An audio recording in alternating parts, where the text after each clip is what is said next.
একজন মানুষ যখন মারা যায় সে কি বুঝতে পারে যে সে মারা গেছে বা কখন বুঝতে পারে? ভাইরা আমার, মানুষের মৃত্যুর ঠিক শেষ মুহূর্তে যখন তিনি মৃত্যুবরণ করেন নাই, আল্লাহ তাআলার পক্ষ থেকে নিযুক্ত ফেরেশতারা হাজির হয়ে যান। নবী আলাইহিস সালামের দীর্ঘ একটা হাদিসে তিনি এর বিবরণ দিয়েছেন।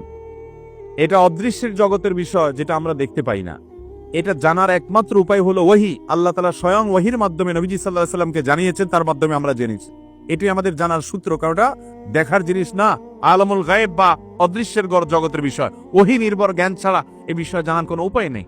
তো নবী আলাইহিস সালামের দীর্ঘ হাদিস থেকে আমরা জানতে পারি, কোন মানুষ যদি জান্নাতি হন, তার রূহ কবজ করার জন্য ফেরেশতাদের একটা বিশাল দল আসে।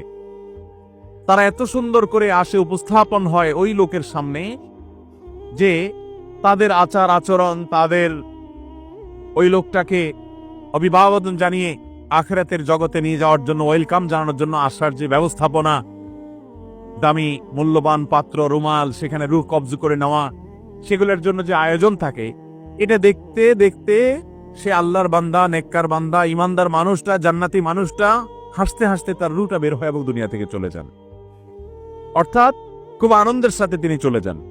আর এর বিপরীতে যেই লোকটা জাহান্নামী, তার রূহ কবজ করার জন্য ফেরেশতাদের একটা দল আছে, কিন্তু তারা এতটা ভয়ঙ্কর ভাবে উপস্থাপিত হয়, এতটা তীব্র ভয়ঙ্কর রূপে তার সামনে আবির্ভূত হয়, উপস্থাপন করে নিজেদেরকে, যে সে দৃশ্য দেখে তার হাহাকার শুরু হয়।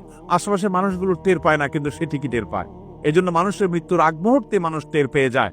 এমনকি যারা ইমানের উপরে সারা জীবন অটল ছিল, অবিচল ছিল, তাকওয়ার উপরে অটল অবিচল ছিল, হারাম থেকে বাঁচার জন্য সংগ্রাম করেছে সারা জীবন, এই মানুষগুলোকে কোরআনে বর্ণিত আয়াতে বলছে যে তাদের জীবন সায়ান্নে, তাদের রূহ কবজ করার আগে আল্লাহর পক্ষ থেকে ফেরেশতারা তাদেরকে জানিয়ে দেন, তারা উপস্থিত হন, তাদেরকে সুসংবাদ দিতে থাকেন, আল্লাহ খাউফুন আলাইহিম ওয়ালা হুম ইয়াহজানুন, যে তাদের কোনো ভয় নাই, তাদের কোনো পেরেশানি হবে। আল্লাহ তাআলা আমাদের সবাইকে নেক মৃত্যু, ঈমানের মৃত্যু, জান্নাতি মানুষের মৃত্যু আমাদের সকলকে নসিব করুন। তাহলে হাদিস এবং আয়াত, বিভিন্ন আপনার জান কবজের সময়কার, পূর্বেকার ফেরেশতাদের মহড়া, প্রস্তুতি, এগুলোর বিবরণ থেকে বোঝা যায় যে আশেপাশে মানুষ টের না পেলেও যার রূহ কবজ হচ্ছে তিনি ঠিকই টের পান। ভালো মৃত্যু, ঈমানের মৃত্যুর জন্য বেশ কিছু আমল আছে ভাই। সে আমলগুলো আমরা কোন একটা মাহফিল আলোচনা করবো ইনশাআল্লাহ।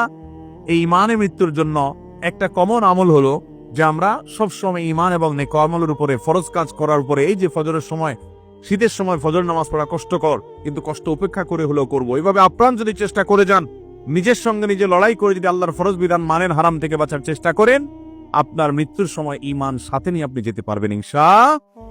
তাহলে ঈমানের মৃত্যু যখন হবে তখন সুসংবাদ পেতে পেতে দুনিয়া থেকে যাব। আল্লাহ না করুন যদি বেঈমানের মৃত্যু হয়, ফাসিকের মৃত্যু হয়, কাফেরের মৃত্যু হয়, তাহলে সেক্ষেত্রে দুনিয়া থেকে দুঃসংবাদ দেখতে দেখতে যাওয়া লাগবে। অতএব হাদিস আয়াত থেকে বোঝা যায় মৃত্যুর আগ মুহূর্তেই একজন মানুষ টের পেয়ে যায় যে তার গন্তব্য কোথায় হতে যাচ্ছে। আল্লাহ তাআলা আমাদের সবাইকে নেককার মানুষের মৃত্যু নসিব করুন।